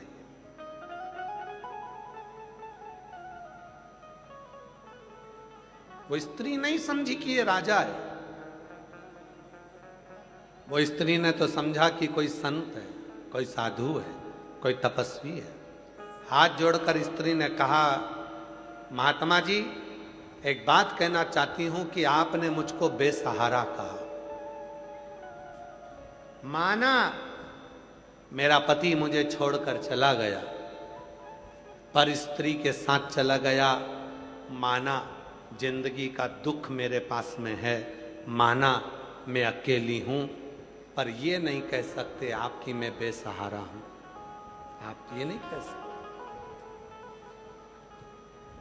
महाराज ने पूछा कि तुम बेसहारा नहीं हो? नहीं, मेरे पास में 3 चीजें हैं, मेरे 2 हाथ, मेरा सनातन धर्म और मेरा महादेव मेरे साथ है, तो मैं बेसहारा नहीं हो सकती। मैं बेसहारा नहीं हो सकती। मेरे ये 2 हाथ हैं, मेरा ये कर्म है, अगर पति छोड़कर चले भी गया तो मैं मेहनत करने में क्यों पीछे हटूंगी। मुझे अपने हाथों पर पूर्ण भरोसा, मैं बेसहारा नहीं हूं। मेरे 2 हाथ हैं, मेरा सनातन धर्म मेरे साथ है और मेरा महादेव का साथ मेरे साथ है, तो मैं अकेली भी नहीं हूं और बेसहारा भी नहीं। राजा उसी समय पर अपने रूप को त्याग दिया और वो नारी से बोला कि गजब की स्त्री हो, पति इतना दुख देकर चले गया, पर स्त्री के साथ चले गया, तुमको गाली देता था, अपशब्द कहता था, ताने देता था, तुम्हारे ऊपर हाथ उठा लेता था, तुमको लातों से मारता था, उसके बाद भी तुम टूटी नहीं? स्त्री ने कहा, अकेली होती तो टूट जाती, पर मेरे साथ मेरा महादेव था, इसलिए टूट नहीं पाई। पूर्ण तरह से जुड़ी, मैं बेसहारा नहीं हूं।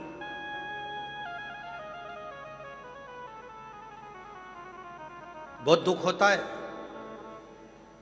जब कोई अपनी भाषा में, अपने माइक पर अगर कोई ये बोलता है ना कि हमारी संस्था बेसहारा को सहारा देती है, बहुत दुख होता है। जब कोई संस्था कहती है, जब कोई कहता है कि बेसहारा को हमारी संस्था सहारा देती है, बेसहारा लोगों को हम खाना खिलाते हैं, बेसहारा लोगों को हम कपड़े देते हैं, बेसहारा लोगों को हम साथ देते हैं, जब कोई कहता है तो दिल दुखता है अंदर से। क्योंकि शिव महापुराण की कथा कहती है, राजा सुशांत का चरित्र कहता है कि एक संसार में जन्म लेने वाला, चाहे बच्चा हो, बूढ़ा हो, स्त्री हो, पुरुष हो, जो संसार में जन्म लिया है, पृथ्वी पर जन्म लिया है, वो कभी बेसहारा नहीं होता, उसका सहारा देव अधिदेव महादेव होता है। महादेव वो कभी बेसहारा नहीं। परिस्थिति का मारा हो सकता है, दुख का मारा हो सकता है, तकलीफों का मारा हो सकता है, पर वो बेसहारा नहीं हो सकता। और अगर कोई बेसहारा कहे भी तो आप लोगों का फर्ज बनता है कि खड़े होकर बोलना चाहिए कि आप कैसे कह रहे हो कि वो बेसहारा। जन्म हुआ था, संसार में कई लोग ऐसे हैं, कोरोना काल में किसी का कोई पति चले गया, किसकी कोई माँ चली गई, कोई की पत्नी चली गई, कोई का बेटा चले गया, कोई की बहू चली गई, कोई का बच्चा चले गया। कोरोना काल में हमारे कोई स्मरण में है, जब हम धाम पर थे, कुबेरेश्वर धाम पर, एक लड़की बहुत रोती रोती कुबेरेश्वर धाम पर आई थी। मेरे पापा को कोरोना हो गया, वो चले गए। मेरी माँ को कोरोना हो गया, वो चली गई। मेरे भाई को कोरोना हो गया, वो चले गया। बस मैं अकेली बची हूँ। अब मैं किसके सहारे रहूं? किसके सहारे? खूब रोती, इतनी रोती वो। 2 दिन हो गए, ऑनलाइन कथा चल रही थी, कुबेरेश्वर धाम पर हम कथा कर कर निकल रहे थे, और वो बेटी सामने आकर खड़े होकर रो रही। मिले उससे, उसने कहा पिता चले गए, माँ चली गई, भाई चले गया।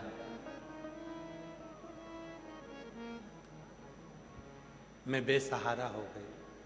उस दिन उस बेटी से हमने खड़े रहकर केवल एक ही बात कही, बेटा संसार में जन्म लिया है, दुनिया का कोई भी चला जाए पर वो बेसहारा नहीं होता, क्योंकि उसका सहारा उसका महादेव स्वयं होता है।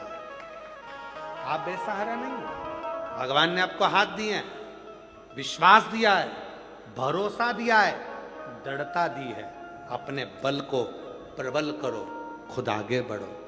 और एक दिन वही बेटी जब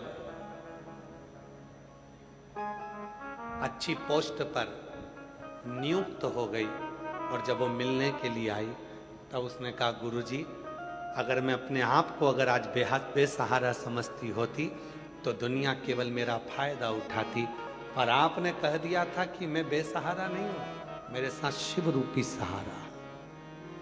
हम क्यों चुपचाप में रहता हूँ, दुनिया के आगे प्रभु चुपचाप में रहता हूँ।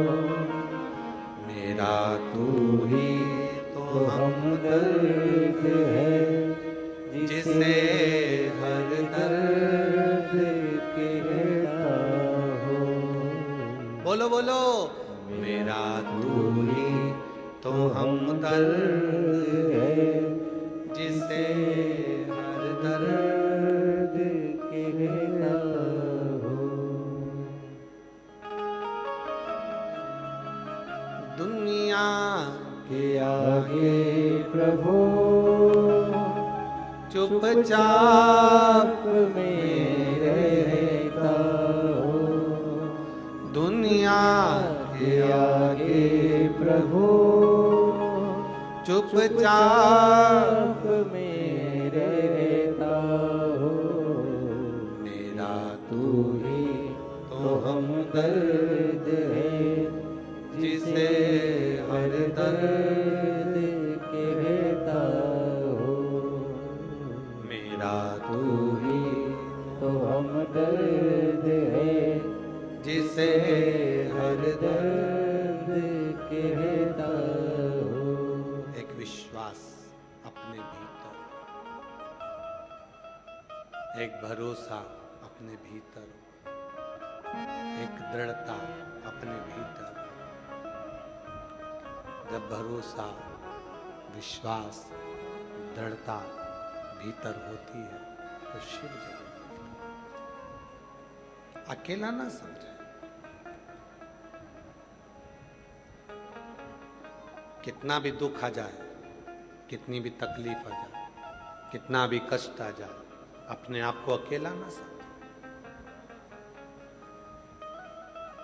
मानकर चलना कि मेरे साथ शिव है। शिव है मेरे साथ।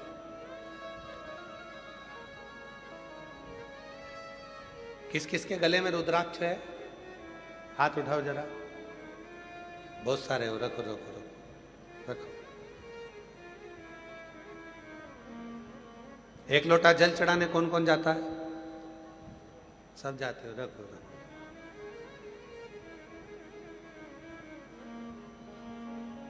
श्री शिवाय नमस्तुभ्यम किस किस के दरवाजे पर लिखा है? सबके लिखा है। रखो। आता भोले बाबा आता है जब कोई नहीं आता, भोले बाबा आता है मेरे दुख के दिनों में वो बड़ा काम आता है। मेरे दुख के दिनों में वो बड़ा काम आता है। कोई नहीं आएगा तब वो शिव तुम्हारे सम्मुख में हो, अगर तुम्हारे सामने।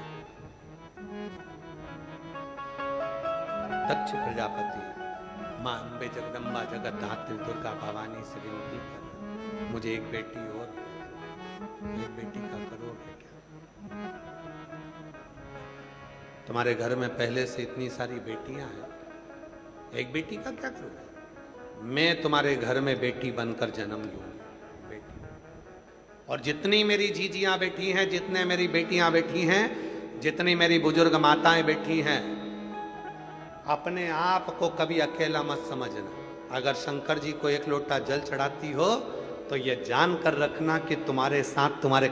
और जब पंडाल में बैठकर मौन होकर 5 बार श्री शिवाय नमस्तुभ्यम बोला जाता है, थोड़ी देर मौन हुआ जाता है, तब अपने मन की बात भगवान देव अधिदेव महादेव से कही जाती है। मन की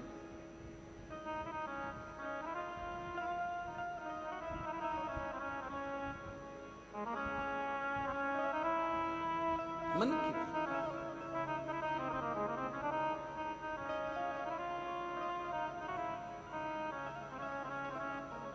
खड़े हैं हाथ जोड़ के, भोले जी तेरे नाड़वे खड़े है हाथ जोड़ के।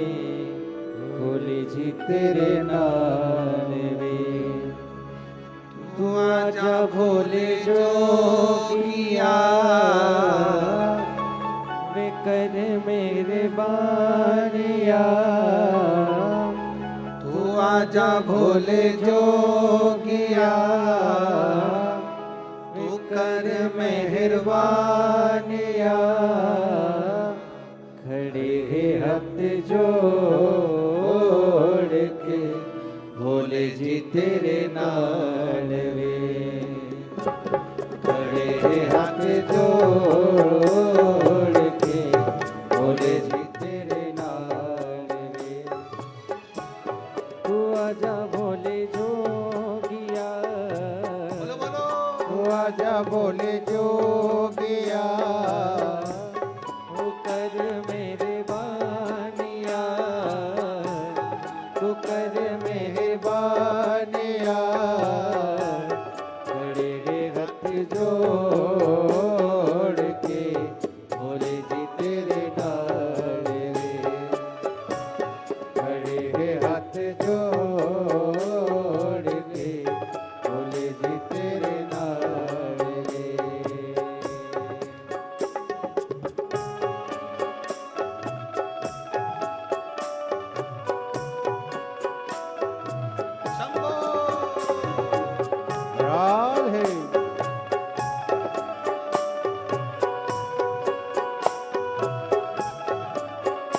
राधे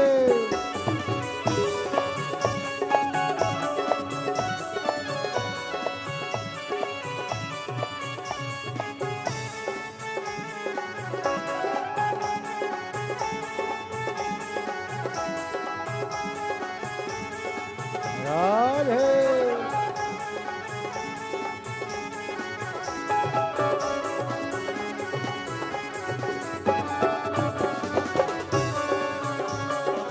राधे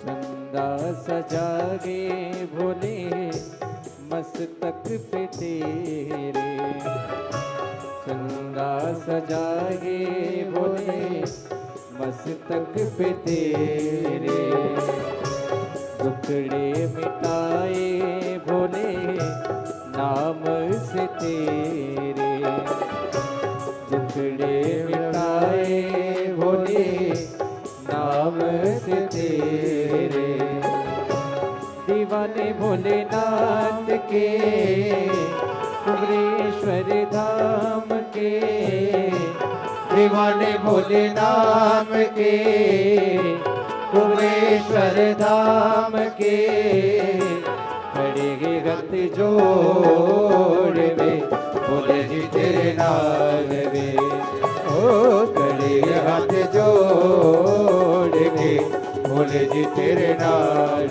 वे तू आजा भोले जोगिया तू कर मेहरबानिया तू आजा भोले जोगिया तू कर मेहरबानिया खड़े हाथ जोड़ के भोले जी तेरे नाम रे खड़े हाथ जोड़ के भोले जी तेरे नाम रे हाथ जोड़ के भोले जी तेरे नाम रे हाथ जोड़ के भोले जी तेरे नाम रे महादेव हर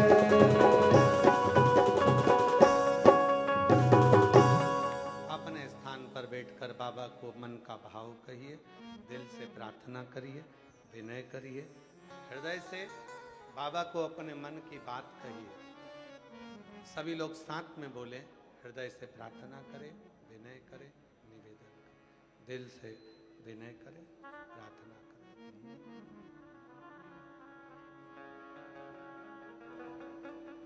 श्री शिवाय नमस्तुभ्यं श्री शिवाय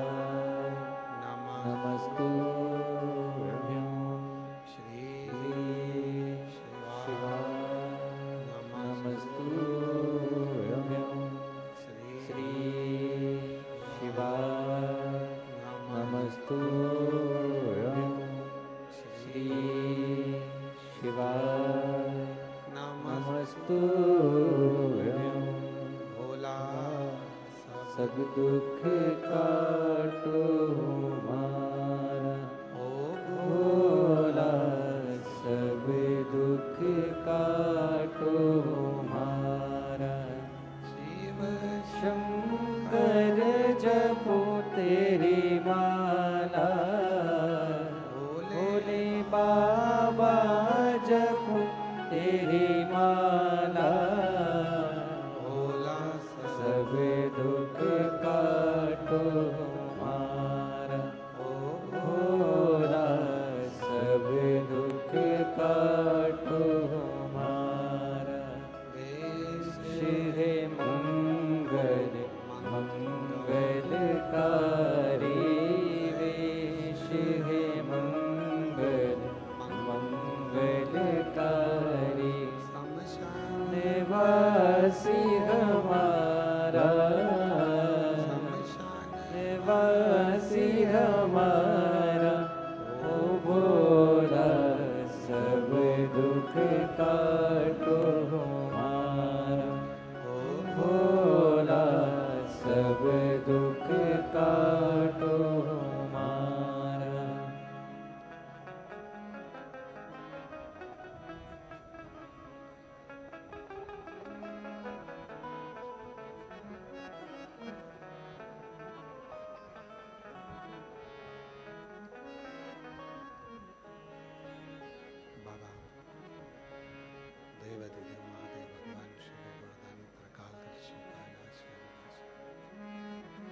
शंकर की कथा कहते हैं, शिव पुराण कहते हैं,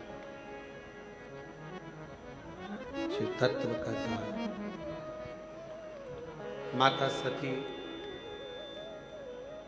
के रूप में स्वयं जगत जननी जगदम्बा प्रकट हो जाती है, स्वयं जगत जननी प्रकट हो।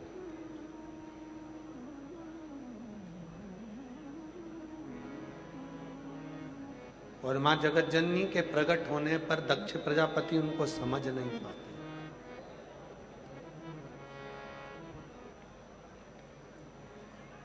उनको समझना कठिन हो जाता।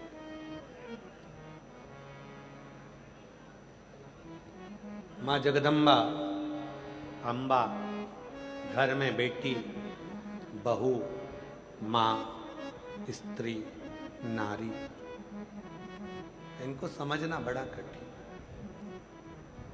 बहुत कठिन। दक्ष प्रजापति भी नहीं समझ पाए। यहां तक कि कई बार ब्रह्मदेव भी शिव को नहीं समझ पाए। जब ब्रह्मा ही